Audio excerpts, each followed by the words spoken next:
Okay, so in this section, we're looking at scoping, requirements, and specifications. Right, so before a project gets executed, there is a scope that is provided by the client. So you as the project engineer, you should be aware of this scope so that even as your team are working on the project, you make sure that you avoid scope creep or doing things which are not part of the scope. So the key elements of the scope, like there is the project objectives. What is this project? What does it want to achieve? For example, the objective can be to say, okay, fine, we want to increase the output from the water treatment plant, let's say maybe by 50%. So then the next thing that there is boundaries. So for the boundaries, you need to know what is covered in the project and what is not covered in the project. For example, for a wastewater treatment plant, the scope might exclude maybe the sludge treatment. Maybe it's covering probably maybe the primary settling tank, the screening, and maybe the biofilters, but it's excluding the sludge treatment. So you need to know the project boundaries. Then another thing that you need to know is the deliverable list. So before even the project starts, during that scoping meeting, so essentially as the project commences, there is probably a kickoff meeting with the client and you, the project engineer, and maybe your project manager. You are the contractors. So there is that kickoff meeting that can take place. Then from that meeting, it will be made clear as to what deliverables are they expecting. So there can be a list of deliverables that they want. Like let's say, for example, they can want process flow diagrams, P&ID diagrams, the control philosophy. Then on the mechanical, they may want maybe the pump sizing calculations. If there are filters, they may also want maybe the filter sizes, the calculations, the pipe work. Then for the electrical, maybe there is need for the MCC sizing. What is the size of the MCC that is needed?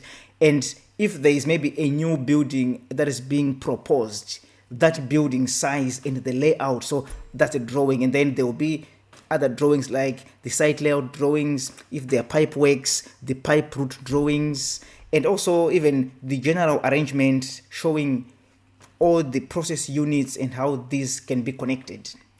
The electrical load list, okay, what equipment are you proposing? They want to know that the kilowatt rating of that equipment, and also they might want an IO list. There will be that list of deliverables, which as the project engineer, you need to know that list because you are using that list, plan your work so that at the end of the design, the delivery, you have all that list produced and then you submit it to the client. Then also some constraints, the constraints as part of that scope. Then the assumptions, obviously, there might be information that might not be readily available as you start the project. So reasonable assumptions should be made so that progress can be done. Then requirement gathering, obviously, the requirements, they'll probably come from the client, input from the operators, or they can the standard or the site conditions. These are all sources where you can get requirements. Then, well, the type of requirements, that's probably the third one. So the first one that we're looking at is the functional requirement, like what the system does, like what is it that you are doing?